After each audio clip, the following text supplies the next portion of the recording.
In the ancient lands of Westeros, where legends are born and kingdoms rise and fall like the changing seasons, there once lived a noble family whose name would echo through the annals of history long after their castle walls had crumbled to dust.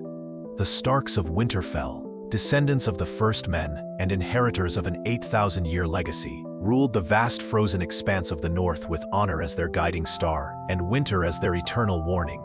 If you will, the great castle of Winterfell on that fateful morning when destiny first knocked upon its gates. The ancient stones, weathered by countless winters and warmed by the mysterious hot springs that ran beneath them, had witnessed the rise and fall of countless generations.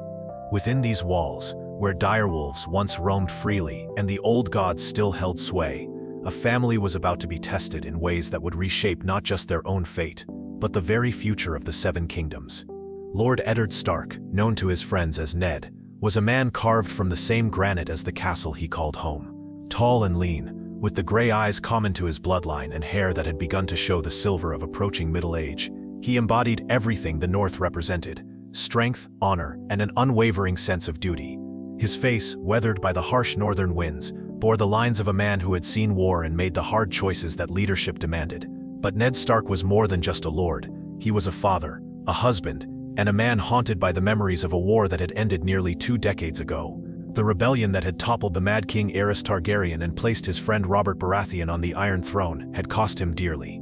His father and brother had been murdered in King's Landing, their deaths sparking the flames of war that would consume the realm. Most painful of all, he had lost his beloved sister Lyanna, whose death in the Tower of Joy remained a wound that time had never fully healed.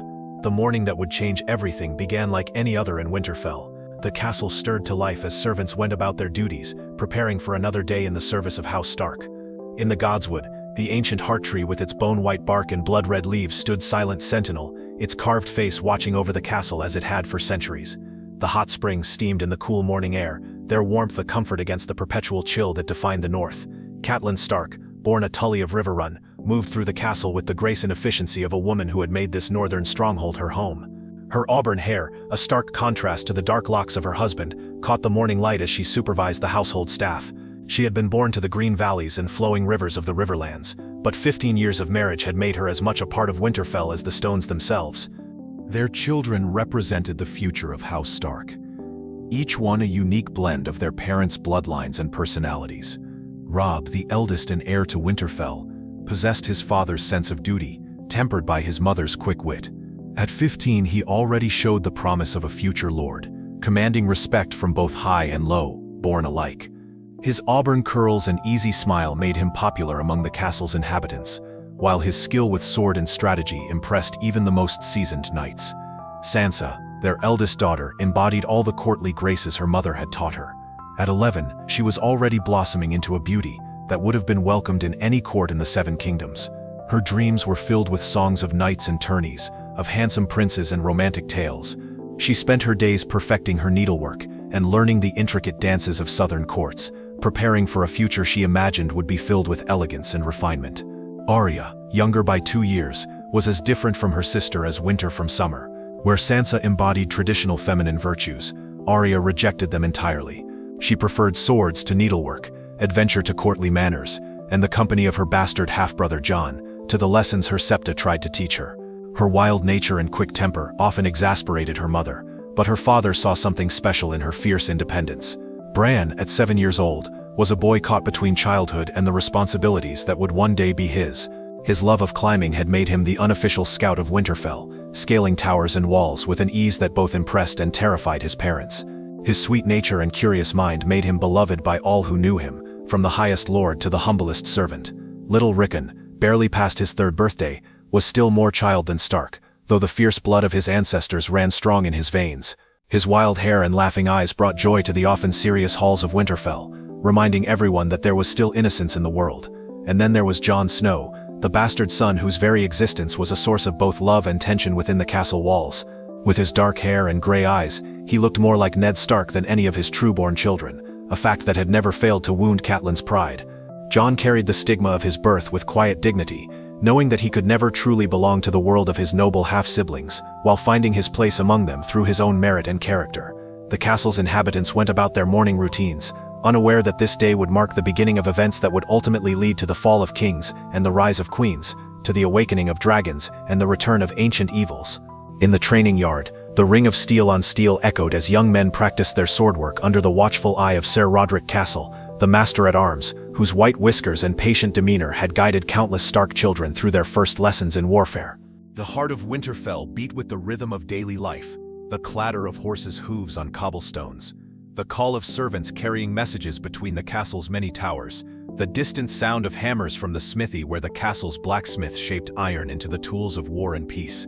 The ravens in the rookery ruffled their black feathers, carrying messages to and from the far corners of the realm, their dark wings connecting Winterfell to the greater world beyond its walls. But on this particular morning, as the sun climbed higher in the pale northern sky, a different kind of message was making its way toward Winterfell, not carried by raven or rider, but by fate itself, in the form of a royal procession that would bring both honor and disaster to House Stark. King Robert Baratheon, first of his name, King of the Andals, the Rhoynar, and the First Men, Lord of the Seven Kingdoms and Protector of the Realm, was riding north with an entourage that included his queen, his children, and enough nobles to populate a small city. The king who had once been Ned Stark's closest friend and brother-in-arms, was coming to Winterfell, and with him came the weight of the Iron Throne and all the political machinations of the capital. The news of the royal visit had reached Winterfell days earlier, carried by ravens that bore the Baratheon seal. The castle had been in a state of controlled chaos ever since, as servants prepared guest chambers, cooks planned feasts fit for a king, and the Lord and Lady of Winterfell tried to prepare their children for their first encounter with royalty. But even as the castle prepared for this momentous visit, darker forces were already in motion. In the capital city of King's Landing, where the smell of fish and filth mingled with the salt air from Blackwater Bay, whispers of conspiracy moved through the shadows like rats through the sewers. The Game of Thrones, that deadly contest for power that had consumed dynasties and toppled kingdoms, was about to ensnare the noble House Stark in its web. Lord Jon Arryn, the hand of the king and Ned Stark's foster father, lay dead in the Red Keep, his passing both sudden and suspicious.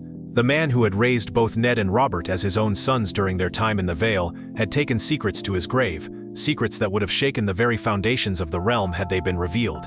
His final words, spoken to his wife before the stranger claimed him, would prove to be more prophetic than anyone could have imagined. The seed is strong. Queen Cersei Lannister, beautiful and ruthless in equal measure, moved through the halls of the Red Keep, with the grace of a lioness stalking her prey. Her golden hair and emerald eyes had once been enough to capture the heart of a king, but 15 years of marriage to Robert Baratheon had filled her with bitterness and resentment. The love she had dreamed of had never materialized, replaced instead by a husband who called her by another woman's name in his sleep and sought solace in wine and whores. Her twin brother, Sir Jaime Lannister, the Kingslayer, carried his own burdens of guilt and shame. Once the youngest knight ever to be named to the Kingsguard, he had broken his sacred vows by killing the very king he had sworn to protect. Though his actions had saved King's Landing from wildfire and certain destruction, the realm knew him only as an oathbreaker, a man without honor, who had stabbed his king in the back.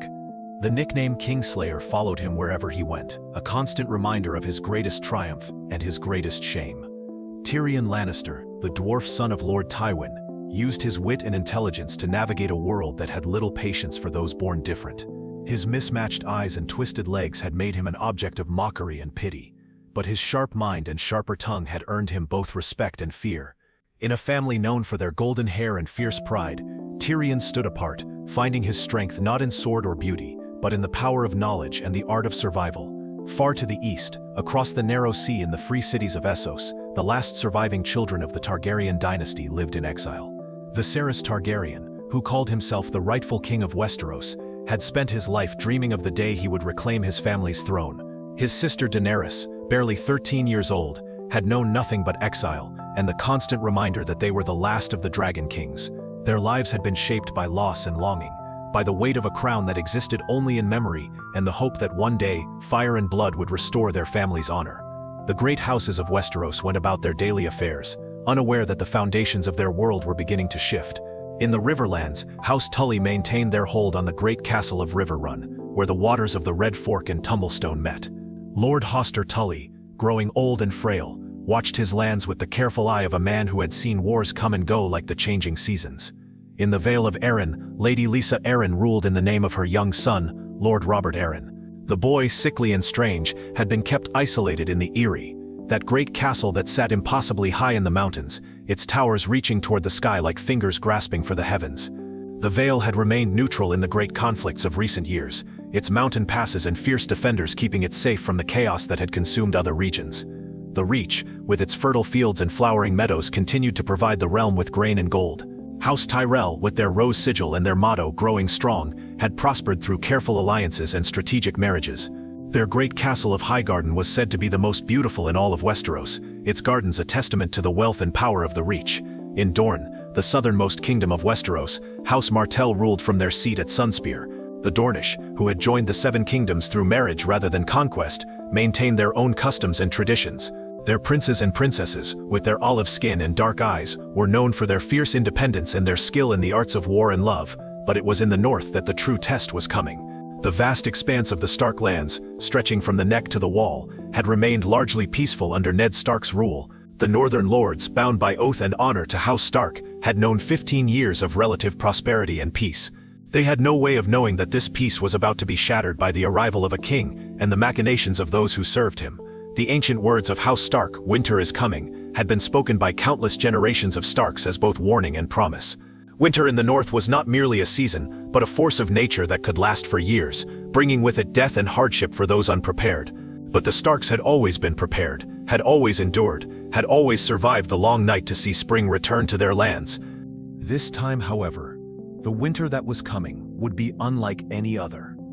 It would bring with it not just cold and snow, but ice and fire, dragons and wolves, the rise and fall of kings and queens, and the awakening of powers that had slept for millennia. The Game of Thrones was about to begin in earnest, and House Stark, with their honor and their northern strength, would find themselves at the very center of a conflict that would reshape the known world. As the sun reached its zenith on that fateful day, a horn sounded from the walls of Winterfell. The royal procession had been spotted on the horizon, their banners flying in the northern wind. The golden lion of House Lannister rode beside the crowned stag of House Baratheon, while behind them came a train of wagons and riders that stretched for miles. The king was coming to Winterfell, and with him came the beginning of the end of the world, as the Starks had known it. But in that moment, as the castle prepared to receive their royal guests, there was still time for one last moment of innocence. The Stark children gathered in the yard, their faces bright with excitement at the thought of seeing a real king. They had no way of knowing that this king would bring with him a request that would tear their family apart, sending their father south to his doom and scattering them to the four winds like leaves before a storm. The story of ice and fire was about to begin, and at its heart would be the choices made by honorable men and women in a world that had little patience for honor. It would be a tale of love and betrayal, of power and corruption, of the thin line between civilization and chaos, and it would all begin with a king's request and a good man's sense of duty, setting in motion events that would ultimately decide the fate of all 7 kingdoms of Westeros. The ground trembled beneath the weight of the royal procession as it approached the gates of Winterfell. Hundreds of horses, dozens of wagons, and a seemingly endless stream of banners created a spectacle that the North had not witnessed in generations.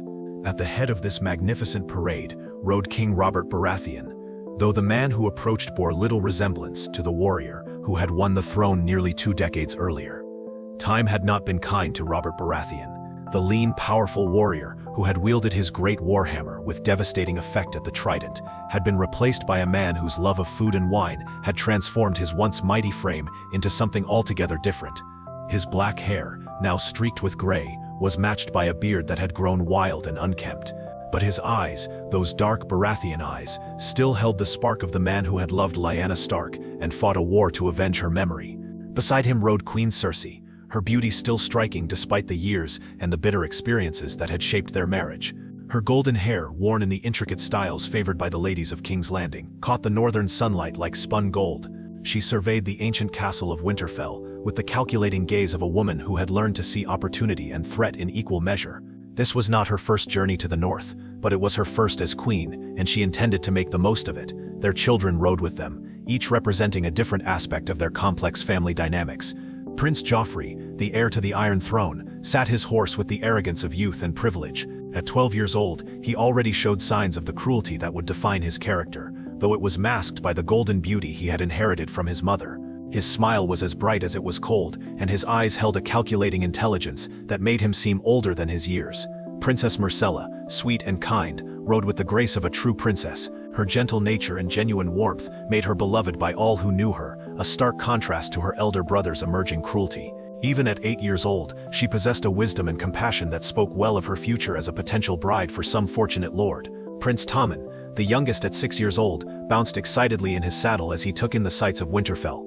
His round face and eager eyes reflected the innocence of childhood, unmarked by the political machinations that would one day threaten to consume him. Unlike his siblings, Tommen showed no signs of the Lannister ruthlessness, instead displaying a kindness that endeared him to everyone he met. The Queen's brothers rode with the royal party, each a formidable presence in his own right. Sir Jaime Lannister, the Kingslayer, cut a magnificent figure in his white armor and golden cloak. Despite the stain on his honor, he remained one of the most skilled knights in the Seven Kingdoms, his swordwork legendary even among those who questioned his integrity. His easy confidence and quick wit made him popular among the younger knights, though the older generation still remembered his oath-breaking with disapproval. Tyrion Lannister, the imp, rode on a specially constructed saddle that accommodated his twisted legs. His mismatched eyes took in everything with keen intelligence, filing away details that others might miss. Despite his physical limitations, he possessed perhaps the sharpest mind in the royal party, understanding the political implications of this northern journey better than most. The procession also included Lord Tywin Lannister's other bannermen, a collection of knights and nobles who served the wealthiest family in Westeros.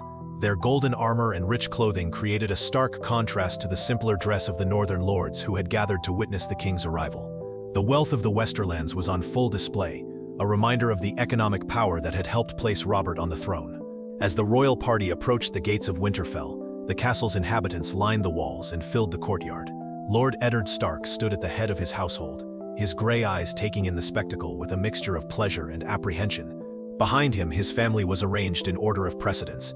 Lady Catelyn, beautiful and composed despite her nervousness, Robb standing tall and proud as befitted the heir to Winterfell, Sansa, practically glowing with excitement at the prospect of meeting real royalty, Arya, fidgeting with barely contained energy, young Bran, his eyes wide with wonder, and little Rickon, clinging to his mother's skirts.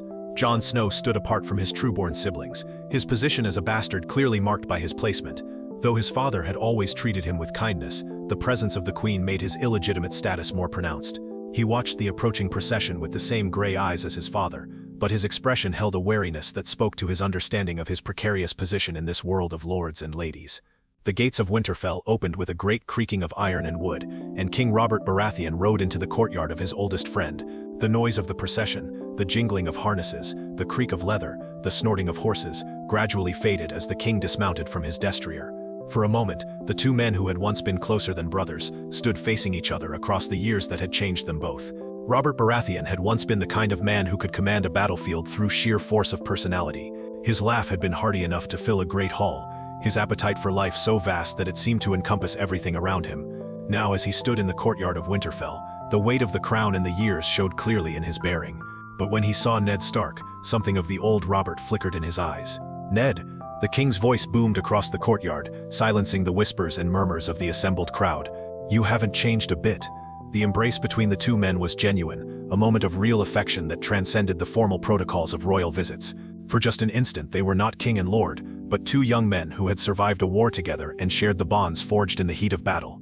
The years fell away, and those who watched could see the friendship that had once defined both their lives. But the moment passed, as such moments always do, and they were once again sovereign and subject, bound by duties and obligations that had grown more complex with the passage of time. The formal presentations began, with each member of the Stark family being introduced to the royal family in turn. Sansa's curtsy was perfect, her face glowing with the joy of meeting a real queen and princess. Arya's bow was adequate, though her unconventional appearance drew raised eyebrows from some of the southern nobles. The feast that followed was a magnificent affair, with the great hall of Winterfell transformed into a setting worthy of a king. The long tables groaned under the weight of dishes prepared by the castle's cooks, who had worked tirelessly to create a meal that would honor their guests. Northern specialties mingled with southern delicacies, creating a culinary bridge between the two regions. King Robert attacked his food with the same enthusiasm he had once brought to battle, his appetite seemingly undiminished by his expanding waistline. He regaled the assembled nobles with tales of their shared youth, stories of tourneys and battles that painted both him and Ned in heroic terms. The wine flowed freely, and the king's laughter echoed through the hall, creating an atmosphere of celebration and camaraderie. But beneath the surface of this joyful reunion, currents of tension and ambition swirled like hidden eddies in a seemingly calm river. Queen Cersei watched her husband's display with barely concealed disdain, her green eyes calculating as she observed the northern lords and their customs.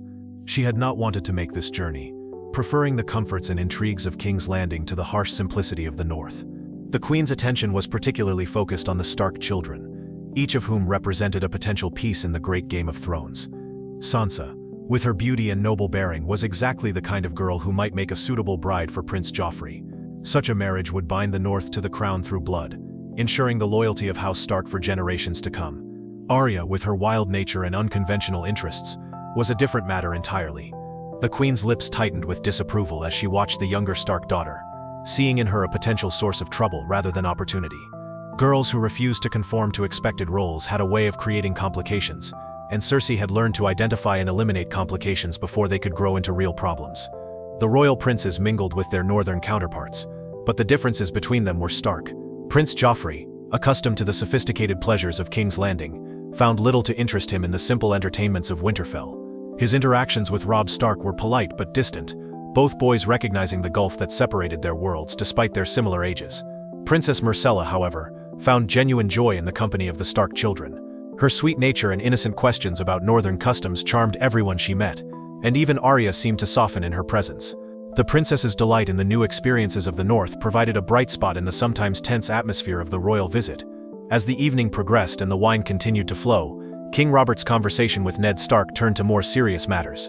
Away from the main tables, in a corner of the hall where their words could not be easily overheard, the king revealed the true purpose of his journey to Winterfell.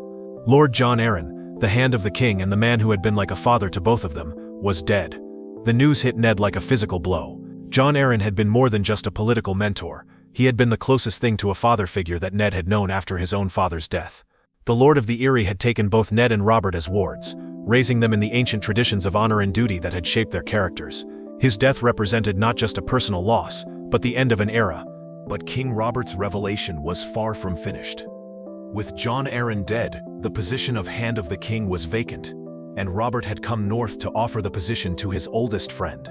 The Hand of the King was the second most powerful person in the Seven Kingdoms, responsible for the day-to-day governance of the realm while the king attended to other matters. It was a position of enormous responsibility and equally enormous danger. Ned's immediate response was to decline the honor. His place was in the north, ruling Winterfell and protecting his people. He had no desire for the political intrigues of King's Landing, no ambition for power beyond what was necessary to fulfill his duties as Lord of Winterfell. The capital was a den of vipers, a place where honor was a liability and good men were destroyed by the very people they tried to serve. But Robert was persistent, and his arguments were compelling. The realm needed honest men in positions of power, men who could not be bought or corrupted. Lord Jon Arryn's death had left a vacuum that lesser men were already moving to fill, men whose loyalty was to their own advancement rather than the good of the kingdom. Robert trusted Ned as he trusted no one else, and he needed that trust in the person who would help him govern the Seven Kingdoms. The political implications of the offer were staggering. Accepting the position of Hand would mean leaving Winterfell, possibly for years.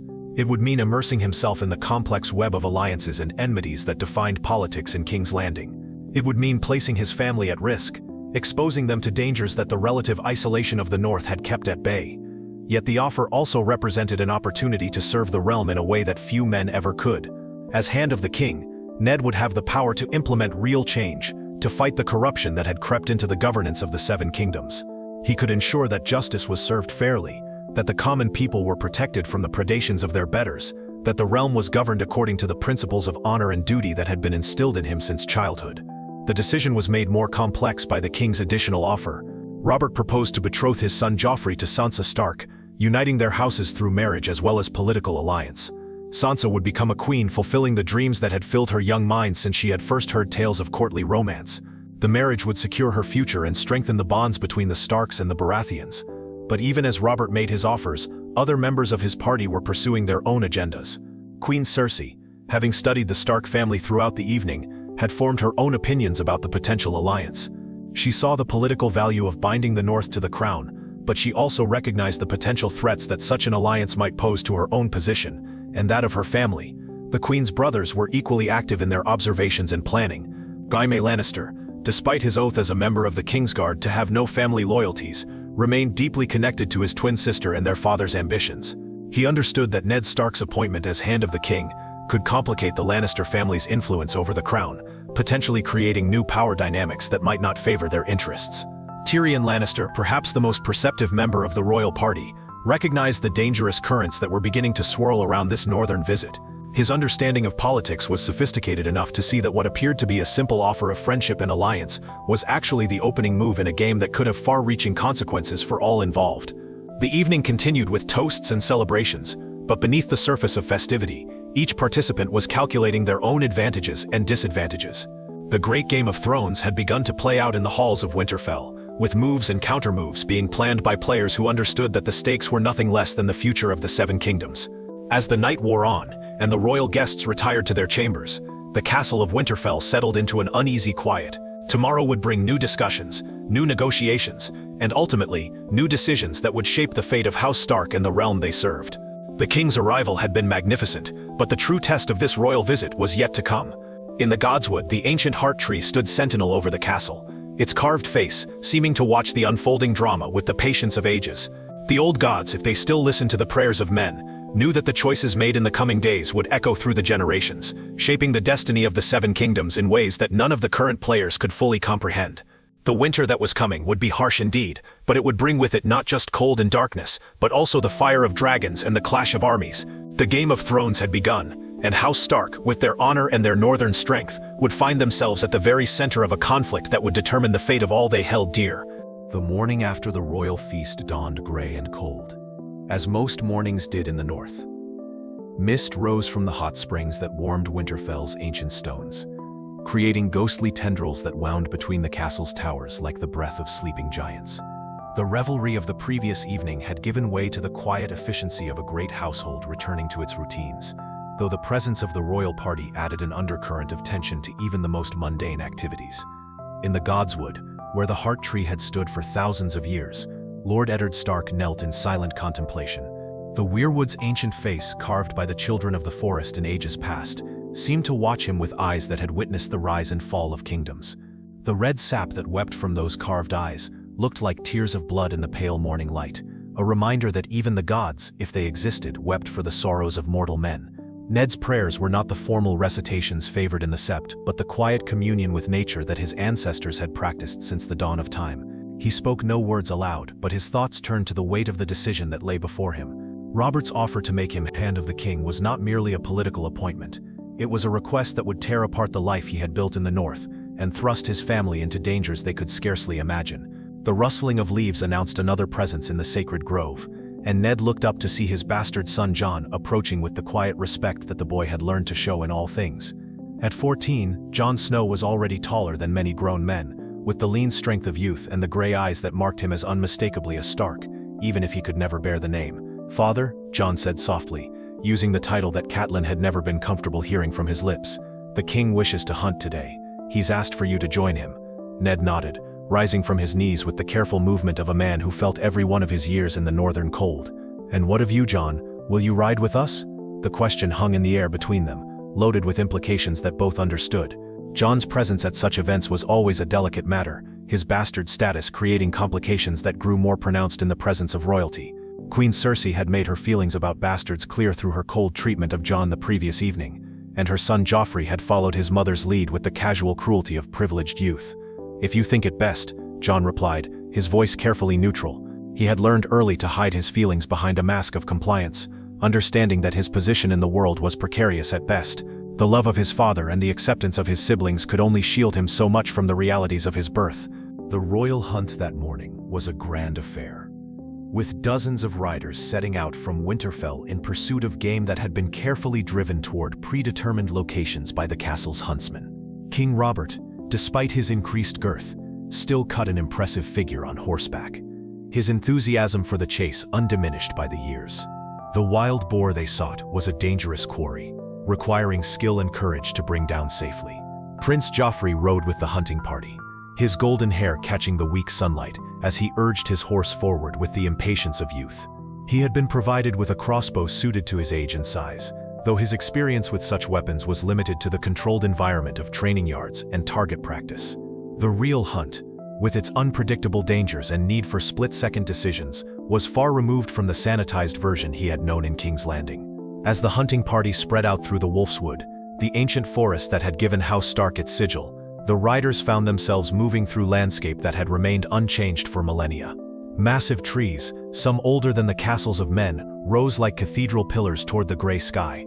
The forest floor was carpeted with the fallen leaves of countless autumns, creating a soft bed that muffled the sound of hoofbeats and gave the woods an almost sacred quality. It was in this primeval setting that young Bran Stark made his fateful decision to climb. The boy had always been drawn to heights, finding in the act of climbing a freedom that the constraints of noble birth rarely allowed. The broken tower of Winterfell, abandoned since a fire had gutted its upper floors decades earlier, presented an irresistible challenge to his adventurous spirit. The tower stood apart from the main castle, its damaged crown reaching toward the sky like a broken finger. Most of the castle's inhabitants avoided it, considering it unsafe and unnecessary. But to Bran, it represented the ultimate test of his climbing skills, a chance to see his world from a perspective that few others would ever experience. As Bran began his ascent, using the familiar handholds and footholds that he had memorized from countless climbs on Winterfell's other towers, he had no way of knowing that he was about to witness something that would change the course of his life forever. The broken tower, seemingly abandoned and forgotten, was actually serving as a trysting place for lovers whose relationship was forbidden by every law of gods and men. Queen Cersei Lannister and her twin brother Jaime had found in the abandoned tower a place where they could be together without the watching eyes of court and castle. Their relationship, which had begun in childhood and continued through Cersei's marriage to King Robert, was a secret that could destroy not only their lives, but the very stability of the Seven Kingdoms. The children that Cersei had borne, Prince Joffrey, Princess Myrcella, and Prince Tommen, were not the king's offspring, but the product of this forbidden union. The afternoon sun slanted through the broken windows of the tower as the twins met in their secret place, believing themselves safe from discovery. They had grown careless over the years, their passion overriding the caution that had once governed their trysts. The isolation of Winterfell and the distraction of the royal hunt had seemed to provide the perfect opportunity for their reunion. But as Bran reached the window ledge that would give him his view of the castle and the lands beyond, he instead found himself looking into a scene that his innocent mind could barely comprehend. The sight of the queen and her brother, locked in an embrace that was anything but familial, burned itself into his memory with the clarity that only shock and trauma can provide. The moment of discovery stretched like an eternity, with all three participants frozen in a tableau that would haunt them for the rest of their days. Bran's young face, framed in the window, showed the confusion and dawning horror of a child who had stumbled upon adult secrets too dangerous for any witness to survive. Cersei's green eyes widened with a fear that was both maternal and calculating, recognizing immediately the threat that this innocent boy now represented. And Jaime the Kingslayer felt the familiar weight of impossible choices settling upon his shoulders once again. "How old is he?" Cersei whispered, her voice barely audible but carrying clearly in the stillness of the tower room. 7, maybe 8. Jaime replied, his mind already working through the implications of their discovery. A child of that age might not fully understand what he had seen, but he would certainly remember it. And eventually, someone would ask the right questions, and the truth would emerge with consequences too terrible to contemplate. Bran, paralyzed by the shock of what he had witnessed, remained motionless on the window ledge. His climbing skills, which had brought him to this moment, now seemed to have deserted him as his mind struggled to process the scene before him. The queen and her brother, the Golden Twins whose beauty was legendary throughout the Seven Kingdoms, were revealed as something far more complex and dangerous than the fairy tale figures he had imagined. The silence stretched between them, heavy with the weight of unspoken threats and impossible choices. In that moment, the fate of kingdoms balanced on the edge of a broken tower, dependent on the decisions made by a knight who had already broken one sacred oath, and a queen who had built her life on a foundation of lies and deception. "He saw us," Cersei stated, her voice now carrying the cold calculation that had helped her survive 15 years as Robert Baratheon's queen. "He saw us, and he understood." Jaime looked at the boy in the window, seeing in Bran's young face the same innocence that he had once possessed, before the world had taught him that honor and survival were often mutually exclusive. The Kingslayer had earned his nickname by choosing the lives of 500,000 people over his sacred oath to protect his king. Now he faced another choice, one that would define him as surely as his killing of Aerys Targaryen had marked him for life. "I'm sorry," Jaime said softly, and it was unclear whether he was speaking to the boy, to his sister, or to himself. What happened next would be debated and analyzed for years to come, but the immediate result was clear.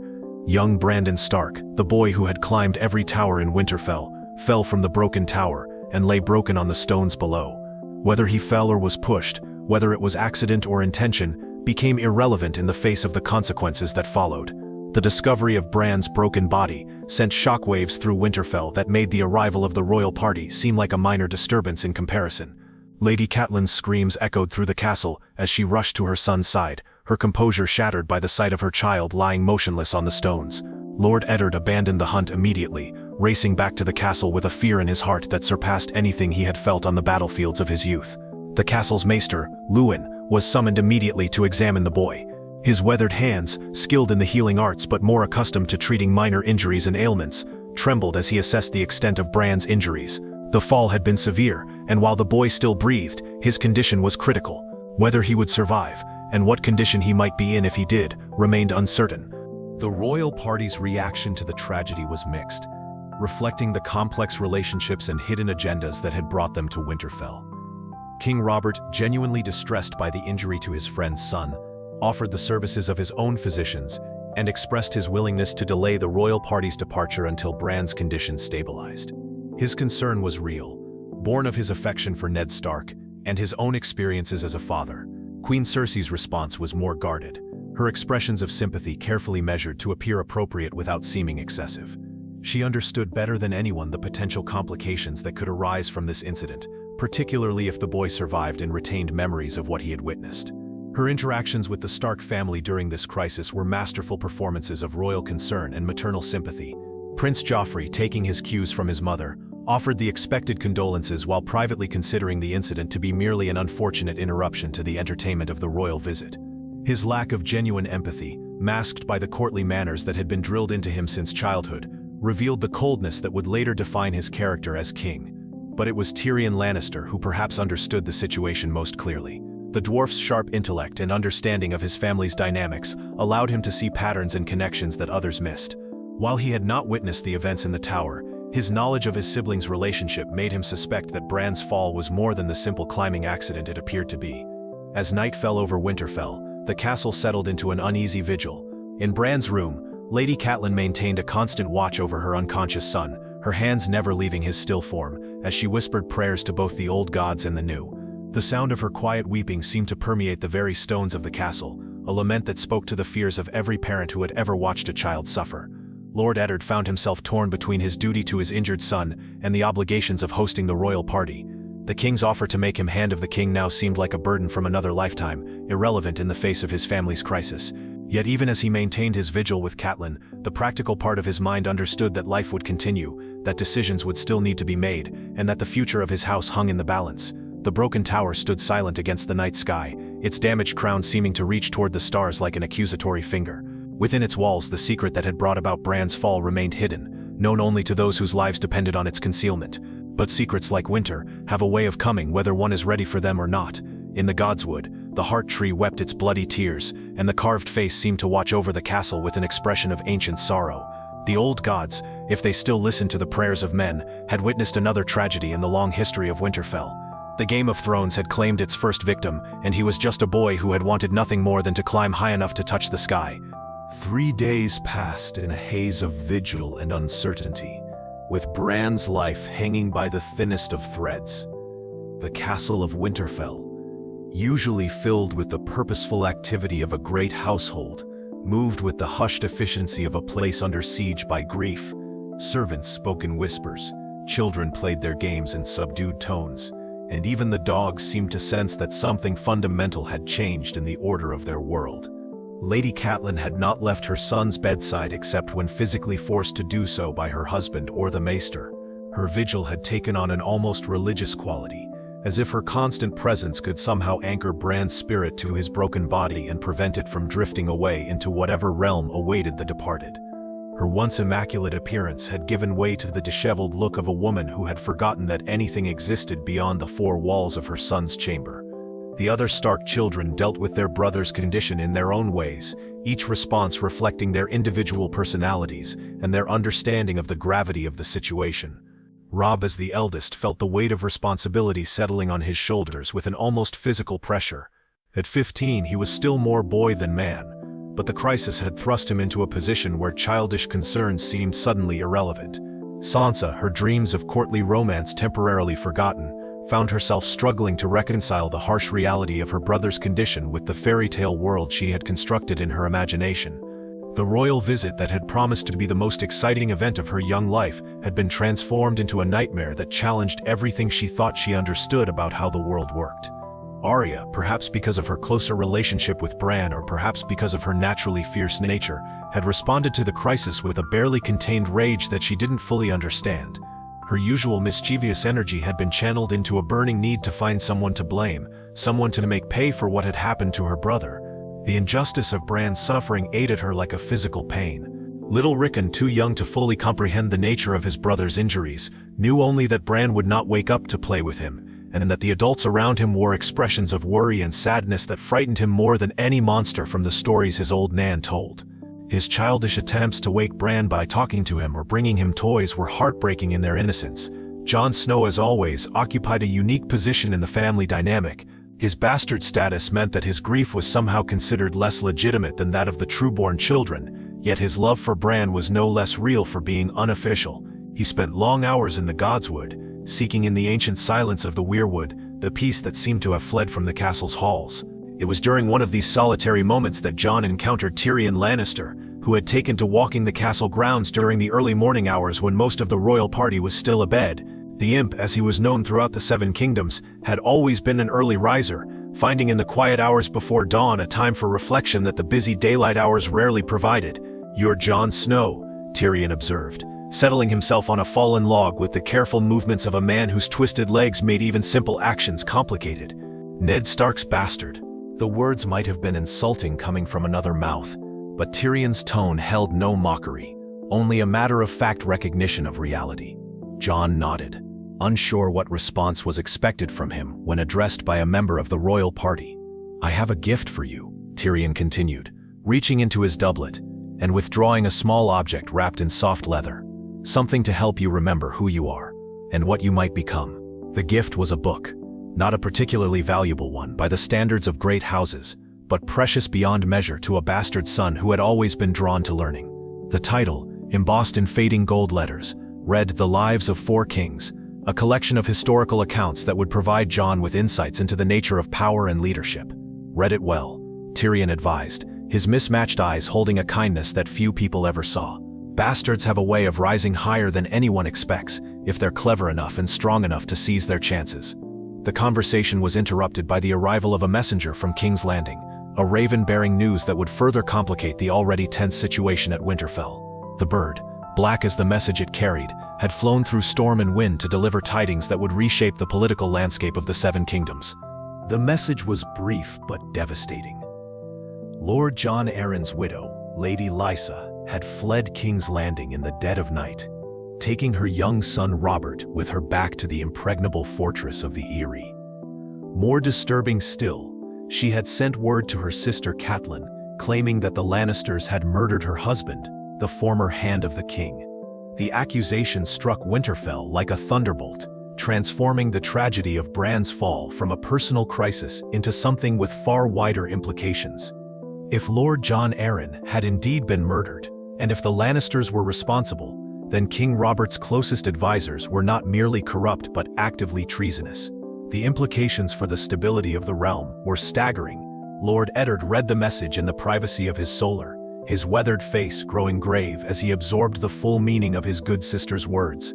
Lady Lysa had always been prone to flights of fancy and emotional excess, but she was not given to false accusations of murder. If she believed the Lannisters had killed her husband, she had reasons for that belief. The timing of the accusation was particularly troubling. Lord Jon Arryn had died shortly before King Robert's departure for Winterfell, and his death had created the vacancy that Robert now wished Ned to fill. If the former Hand had been investigating something that threatened Lannister interests, his death would have served multiple purposes, eliminating a threat, creating confusion in the capital, and potentially luring Ned Stark south where he could be more easily controlled or eliminated. But the accusation also created a terrible dilemma for Ned. The Lannisters were not merely any noble family, they were the Queen's family, the source of much of the Crown's financial support, and the power behind the throne in many ways. Accusing them of murder would require ironclad proof and would likely result in civil war regardless of the evidence. Yet ignoring the accusation would make him complicit in whatever crimes they might have committed. The political calculations were further complicated by Bran's condition. If the boy died, Ned would be free to make decisions based purely on his assessment of what was best for the realm. But if Bran lived, particularly if he remembered anything about the circumstances of his fall, the family would face dangers that went far beyond political maneuvering. A 7-year-old boy's testimony about seeing the queen with her brother could trigger a succession crisis that would tear the Seven Kingdoms apart. As these thoughts weighed on his mind, Ned found himself drawn back to the Godswood, where the Heart Tree had witnessed the prayers and meditations of countless generations of Starks. The ancient weirwood, with its bone-white bark and blood-red leaves, seemed to offer a connection to something larger and more enduring than the immediate crises that threatened to overwhelm him. "The gods are cruel," he whispered to the carved face, whose red eyes seemed to weep for the sorrows of mortal men. "They offer us choices, but every choice leads to pain." The rustling of leaves in the windless air might have been the gods' response, or merely the natural stirring of the forest around him. But in that moment of communion with the ancient powers of his ancestors, Ned felt a clarity of purpose that had been absent since the king's arrival. Whatever choices lay ahead, he would make them based on honor and duty, accepting whatever consequences might follow. The decision, when it came, was both inevitable and heartbreaking. King Robert's offer to make him hand could not be refused, not with Lady Lisa's accusations hanging in the air and the stability of the realm at stake. Someone needed to investigate Lord Jon Arryn's death, to determine whether the Lannisters were guilty of murder or merely the victims of a grieving widow's suspicions. And if there was a conspiracy threatening the crown, it needed to be exposed and dealt with before it could tear the kingdom apart. But accepting the position meant leaving Winterfell at the worst possible time, abandoning his vigil over Bran and placing his family in potential danger. The political enemies he would make as Hand of the King would not hesitate to strike at him through his loved ones, and the North's distance from King's Landing would make it difficult to protect them. The conversation with Catelyn, when it finally came, was one of the most difficult of their marriage. She understood the political necessities as well as he did, but her heart rebelled against the idea of leaving their injured son. Bran's condition remained critical, and the possibility that he might wake to find his father gone was almost too painful to contemplate. "Promise me you'll come back," she whispered, clinging to him with a desperation that spoke to her deepest fears. "Promise me you won't let them destroy you the way they destroyed Jon Arryn." The promise was easy to make but might prove impossible to keep. King's Landing was a city where good men went to die, where honor was a luxury that few could afford, and where the Game of Thrones consumed even those who tried to avoid playing it. But Ned made the promise anyway, knowing that some vows were worth making even when their fulfillment was uncertain. The preparations for departure began immediately. With the efficiency that marked all of Winterfell's operations, Ned would take a small household with him, including his daughters Sansa and Arya. Sansa would serve as a companion to Princess Myrcella and eventually marry Prince Joffrey, cementing the alliance between their houses. Arya would benefit from the more sophisticated education available in the capital, learning the courtly skills that the North could not provide. Robb would remain as the heir to Winterfell, taking on the responsibilities of lordship under the guidance of Maester Luwin and the castle's other senior retainers. At 15, he was young for such responsibilities, but the crisis had accelerated his maturation in ways that peacetime never could. The boy who had played at war just days earlier was now faced with the reality of command. The night before their departure, the Stark family gathered in Bran's room for what might be their final time together. The boy lay still and pale in his bed, his breathing so shallow that it was barely visible. The sight of him so small and fragile was a reminder of how quickly fate could change the course of even the most carefully planned lives. Each family member said their private goodbyes, whispering words of love and encouragement that they hoped somehow reached the boy's sleeping mind. Sansa promised to write letters describing the wonders of King's Landing. Arya vowed to practice her needlework so she could make him something special when she returned. Robb pledged to keep Winterfell safe until their father came home. Jon Snow's farewell was perhaps the most poignant, as his bastard status meant that this parting might be permanent. The Night's Watch had sent recruiters to Winterfell, and Jon had been considering joining them as a way of finding purpose and honor in a world that offered few options to bastard sons. His goodbye to Bran carried the weight of a final farewell. "I wanted him to stay here with me," Catelyn said later, as she and Ned lay together in their bed for what might be the last time. "But I know he needs to find his own path." The morning of departure dawned gray and cold, with a bitter wind that seemed to carry the promise of the winter that was always coming to the north. The royal procession, swollen now by the addition of the Stark party, prepared to leave Winterfell behind and journey south to the capital. The great gates opened once again, but this time they were closing behind those who were leaving rather than welcoming those who arrived. As the procession wound its way through the winter town that had grown up around Winterfell's walls, Ned looked back at the castle that had been his home for all of his adult life. The broken tower stood silhouetted against the gray sky, its damaged crown a reminder of the tragedy that had changed everything. Somewhere in those ancient walls his son lay fighting for his life, and the uncertainty of never knowing whether he would see the boy again was almost unbearable. The journey south would take them through the heart of the Seven Kingdoms, past castles and towns that had their own stories of triumph and tragedy. But for Ned Stark, the most important story was the one he was leaving behind, a boy who had climbed too high and seen too much, a family torn apart by duty and ambition, and a castle that would have to learn to endure without the Lord who had protected it for so many years. The Game of Thrones had claimed its first victims, but the moves that would determine the ultimate winner were only just beginning. In the capital, forces were already aligning for conflicts that would shake the very foundations of the realm, and in the north, in a boy's sick room, the seeds of future revelation lay dormant, waiting for the moment when they would bloom into truths too dangerous for any kingdom to contain.